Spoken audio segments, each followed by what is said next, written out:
बजनी कहेलू तू त हमारा के सासू,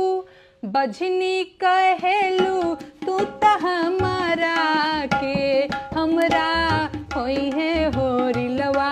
हम दिखाएब तोहा के, हमरा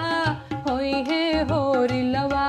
हम दिखाएब तोहा के। नमस्कार दोस्तों, जैसे कि आप जानते हैं कि नेहा सिंह राठौर हमेशा विवादित बात हो या विवादित गाना हो, इसमें उलझे रहते हैं, सुर्खियों में बने रहते हैं और अपने दर्शकों को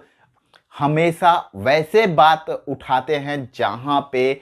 उस बात का वैल्यू होता है, यानी गरीबी से लेकर रोजगार से लेकर ऐसे ऐसे वो टिप्पणियां करती हैं जो कि जनहित में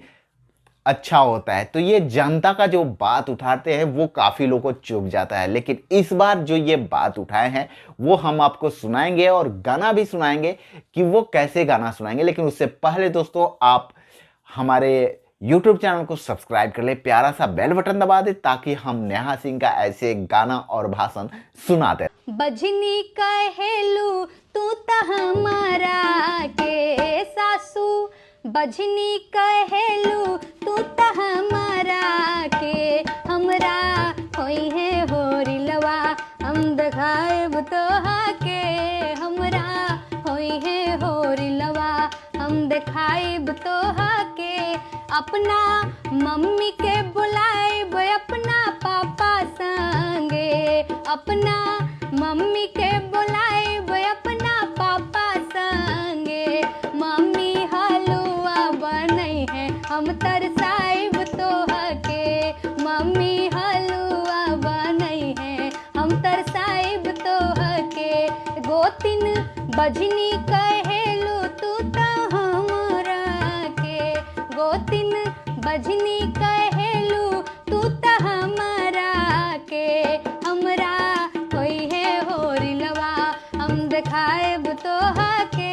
हमरा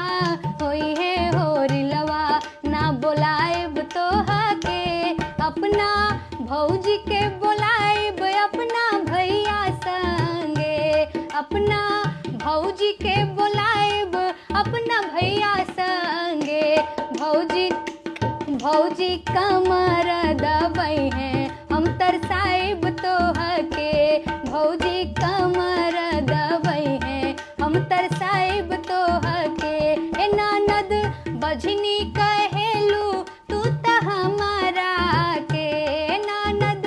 बजनी कहेलू तू त हमारा के, हमरा होई है ललनवा हम दिखाएब तोहा के, हमरा होई है होरिलवा ना बुलाएब तोहा के। अपना दीदी के बुलाएब अपना जीजा संगे, अपना दीदी के बुलाएब अपना जीजा संगे, दीदी काजर बनई है हम तरसा